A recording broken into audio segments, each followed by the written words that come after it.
Sir ৫ টাকা দেন, ঝালমুড়ি খাবো। কলম আর পেট খাতা দিয়ে বলে যে তুমি যদি তোমার নাম লিখে দেখাও তাহলে আমি তোমাকে ঝালমুড়ি কিনে দিব। তো বাচ্চাটা অনেক চেষ্টা করে, রাকব কখনো বাকব করে, ভাইয়া তাকে অনেক উৎসাহ দেয়। বাচ্চাটা অনেক খুশি হয়, সেই দিন তাকে ভাইয়া ঝালমুড়ি কিনে দেয়।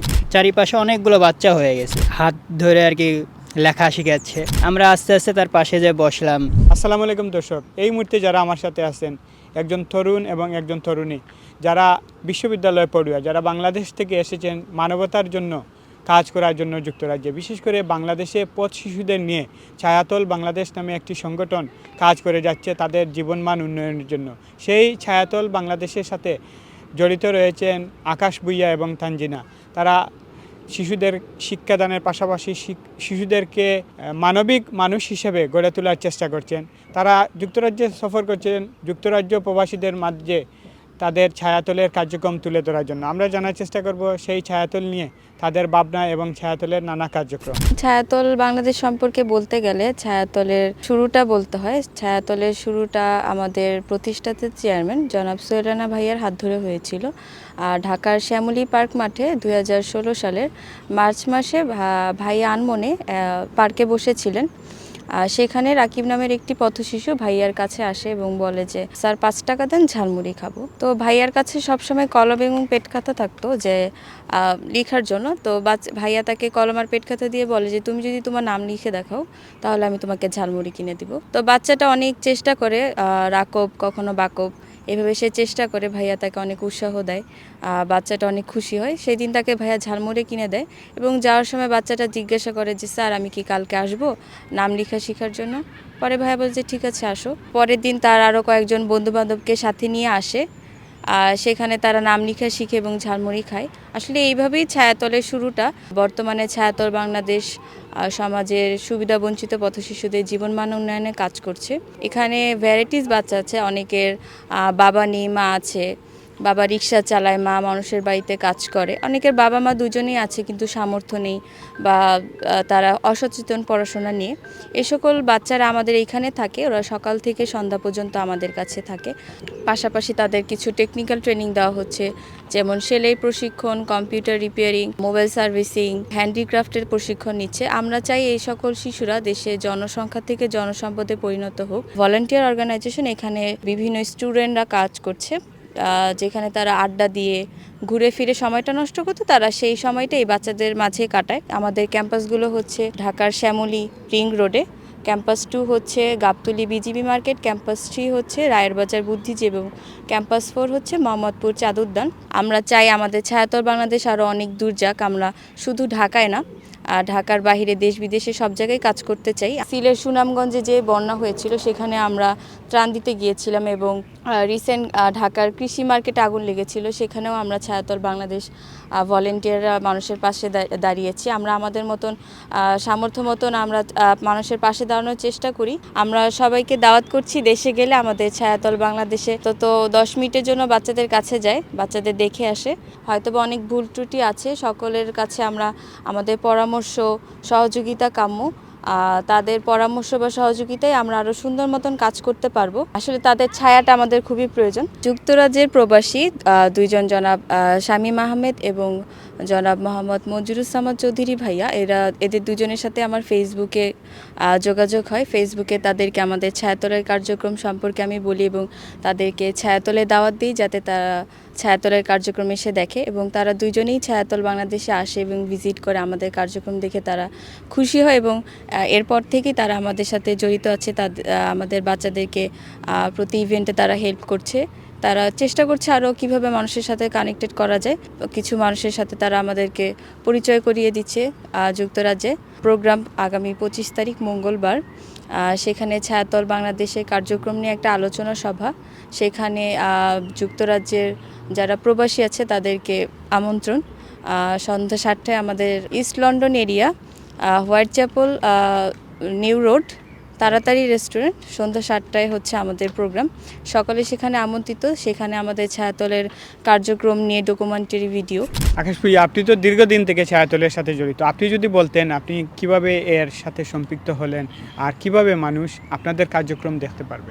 অ্যাকচুয়ালি আমার শুরুটা হয়েছিল যে সোহেল ভাইয়া যখন বাচ্চাদের পার্ক মাঠে নিয়ে বসে বসে পড়াশোনা করাইতো, কিংবা লেখা শেখাইতো। তো তখন হচ্ছে আমরা দূর থেকে দেখে আমাদের খুব ভালো লাগতো, কিংবা আমরা সবসময় ওই মাঠটায় আমরা আড্ডা দিতাম বন্ধুবান্ধবরা মিলে। সময় পেলেই আমরা মাঠে যেয়ে আর কি বসে থাকতাম, দেখতাম যে সোহেল ভাইয়া বাচ্চাদের হাত ধরে আর কি লেখা শিখাচ্ছে। আমরা আস্তে আস্তে তার পাশে যে বসলাম, কিংবা সোহেল ভাইকে বললাম যে ভাই আপনি এতগুলো বাচ্চা নিয়ে যে কাজ করতেছেন, আপনি একা কি সামলাতে পারেন? তো ভাইয়া বলে পারি না, তারপরেও আর কি করতে হয়, বাচ্চারা শিখতে চাচ্ছে, আমি শিখাচ্ছি। তো আমরা ভাইয়াকে আর কি বললাম যে ভাইয়া তাহলে আমরাও আপনাকে হেল্প করি। তো ভাইয়া বললো আচ্ছা ঠিক আছে করো। চারিপাশে অনেকগুলো বাচ্চা হয়ে গেছে।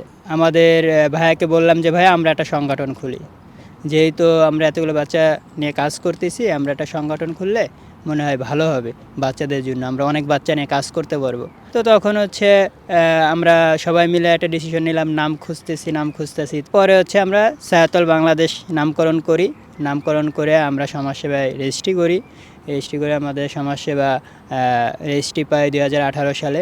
যেহেতু সমাজসেবা অধিদপ্তরে নিবন্ধনকৃত আপনাদের ছায়াতল এবং এনজিও ব্যুরোর নিবন্ধিত, তো আপনারা কি সরকারি কোনো ফান্ড কিংবা যেহেতু এনজিও বলতেছেন বিদেশি কোনো বড় বড় প্রতিষ্ঠান যারা আছে তাদের কি কোনো ফান্ডিং আপনারা পান না?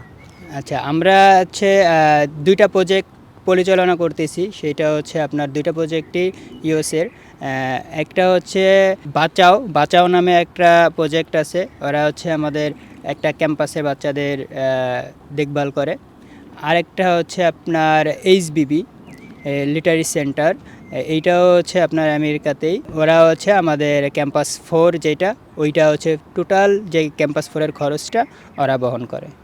যারা ব্যক্তি উদ্যোগে যারা বিত্তবান আছেন, বিভিন্ন দাতা সংস্থা আছে, তারা যদি আপনাদেরকে ডোনেশন করতে চায় কিভাবে করবে? আর এর স্বচ্ছতা, যেহেতু আপনারা তরুণী, অনেকে এর স্বচ্ছতা নিয়েও প্রশ্ন তুলতে পারে, আপনারা কিভাবে স্বচ্ছতা বজায় রাখেন? আমাদের স্বচ্ছতা বজায় রাখার মূল উদ্দেশ্য হচ্ছে আমাদের প্রত্যেক বছরই অডিট রিপোর্টটা হয়। যারা আমাদের সাথে জড়িত আছে তাদের অডিট রিপোর্ট দেখানো হয়, কিংবা আমাদের খরচের খাতগুলো তারা দেখতে পারে। ছায়াতলের যে ব্যাংক অ্যাকাউন্ট, তারপরে হচ্ছে আপনার বিকাশ নাম্বার, ছায়াতলের নামে যেগুলো আছে ওইগুলোর মাধ্যমেই আমাদের ডোনেশনগুলো দিতে পারে। আপনাদের কার্যক্রম কিভাবে দেখতে পারবে?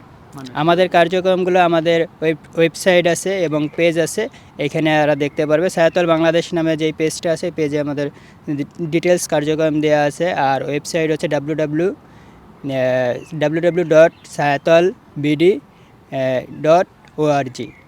প্রবাসী যারা আছে, যুক্তরাজ্য ছাড়াও অনেকে প্রবাসীরা বিত্তবান আছেন, যারা এইসব মানবিক কাজে কিন্তু সহযোগিতার হাত বাড়িয়ে দেন, তাদের উদ্দেশ্যে আপনাদের কি চাওয়া থাকবে? তাদের উদ্দেশ্যে আমাদের চাওয়া একটাই থাকবে যে আমরা যেহেতু বাচ্চাদের নিয়ে সমাজের সুবিধাবঞ্চিত বাচ্চাদের নিয়ে কাজ করতেছি, তারা সকলেই যাতে এই বাচ্চাদের পাশে এসে দাঁড়ায় এবং তাদের হেল্পের হাতটা বাড়িয়ে দেয়, যাতে এই বাচ্চারা পড়াশোনার পাশাপাশি কারিগরি শিক্ষা পেয়ে নিজের পায়ে নিজে দাঁড়াইতে পারে এবং নিজেদের ফ্যামিলিকে সাপোর্ট দিতে পারে। দর্শক, ছায়াতলের কার্যক্রম বাংলাদেশ ছাড়িয়েও বই বিশ্বে বাংলাভাষী মানুষের কাছে কিন্তু পৌঁছে গেছে। ছায়াতলের কার্যক্রম দেখে যুক্তরাজ্য প্রবাসী মঞ্জুরুজ্জামান চৌধুরী, যিনি একাধিক চ্যারিটি সংস্থার সাথে জড়িত, যিনি নিজে একটি চ্যারিটি সংস্থা পরিচালনা করছেন, বিশেষ করে মানুষের বাসস্থানের জন্য তিনি বাংলাদেশ, ইন্ডিয়া সহ আরবের বিভিন্ন দেশে এমকেসি ট্রাস্ট নিয়ে কাজ করে যাচ্ছেন। তিনি কিভাবে ছায়াতলের সাথে জড়িত হলেন আমরা জানার চেষ্টা করব। চৌধুরী ভাই, আপনি কিলা জড়িত হইলা? আমি ফেসবুকে, আপনারা হয়তো জানেন না, আমার একটা প্রতিষ্ঠান আছে যেটা charity trust, MKC welfare trust. আমি এই ট্রাস্টের মাধ্যমে আমি বিভিন্ন জায়গায় আমি সাহায্য করে থাকি। তো ঢাকায় আপন নিবাস বৃদ্ধাশ্রম, আমি সবসময় সেখানে সাহায্য করে যাচ্ছি। হঠাৎ করে ছোটো বোন তাদের ছায়াতল বাংলাদেশ নামে একটি চ্যারিটি অর্গানাইজেশন আমাকে নক করেছে তাদের এই সাহায্য যেন করার জন্য এবং তাদের এই প্রতিষ্ঠানটা যেন ভিজিট করার জন্য। আমি তখন সেটা ছায়াতলের আমি ফেসবুকের সাথে ঢুকে তাদের যে কার্যক্রমগুলো আমি দেখলাম, আমি দেখে সত্যি আমি অত্যন্ত আনন্দিত হয়েছি।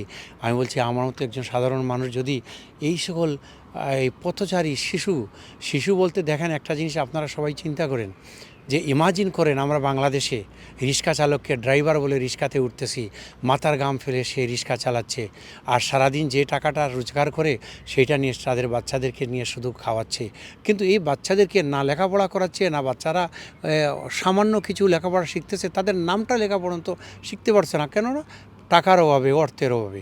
কিন্তু এই বাচ্চাদেরকে যারা ঠেলা চালাচ্ছে, এই যেরকম বাচ্চাদেরকে এই ছায়াতলের যে তরুণ তরুণীরা, ছায়াতলের যে ভদ্রলোক যে প্রতিষ্ঠান করেছেন, ওনারা যে এই প্রতিষ্ঠানকে এই সকল বাচ্চাদেরকে এনে যে শিক্ষা দিতেছেন, এটা দেখে আমার কাছে খুবই ভালো লেগেছে।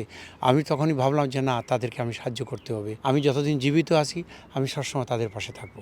Thank you. শামীম ভাই, যিনি কমিউনিটি অ্যাক্টিভিটিস, যিনি বিভিন্ন চ্যারিটি সংস্থার সাথে জড়িত, শামীম ভাই আপনি কিলা জড়িত হইলেন? আমি বিশেষ করে কয়েকটা চ্যারিটি সংগঠনের সাথে জড়িত। সবসময় আমি ফেসবুক ইউজ করি। 16-17 থেকে আমি তাদের কার্যক্রমগুলো দেখতেছি। তো এরকম অসংখ্য চ্যারিটি সংগঠন আছে বাংলাদেশে, ইউকেতে, যা দেখতেছি। যখন 2 বছর 3 বছর সিমিলার তারা অ্যাক্টিভিটি দেখতেছি, দেখে আমার কাছে তখন টনক লড়ছে যে না, এটা তো নর্মাল চ্যারিটি না। আরও এই তাদের ওয়েব পেজগুলা দেখা শুরু করছি, তখন দেখতেছি মোটামুটি যে আরেক সংগঠন আইন আছে ওগুলোর সাথে কম্পেয়ার করতেছি। প্রথমেই আমার আমন্ত্রণ আছে, ভাই আমাদের কার্যক্রমগুলো দেখে যান, আমাদের বাচ্চাগুলো দেখে যান। এই থেকে ওদের সাথে যোগাযোগ, একটা বাচ্চারে ওরা লোকাপড়া করতেছে, যা পারি সাহায্য করি। যদি হয় দেখতেছি 1টা ইউনিটে 60-70 জন বাচ্চা, 200 জন বাচ্চা, অ্যাটলিস্ট 10 জন 20 জন বাচ্চা যদি বাড়ি আয়, আমরা দেশের করবো, এটা দেশের সম্পদ। যদি আপনাদের ভালো লাগে, যে যেরকম পারে, যার যে থেকে সাহায্য করতে পারে, কেউ অর্থ দিয়ে করতে পারে, কেউ সামাজিকভাবে মুখ দিয়ে করতে পারে, কেউ পরিশ্রম দিয়ে করতে পারে। আসুন দেখুন, এই জিনিসটা বুঝেন আর আমরা হেল্প করেন।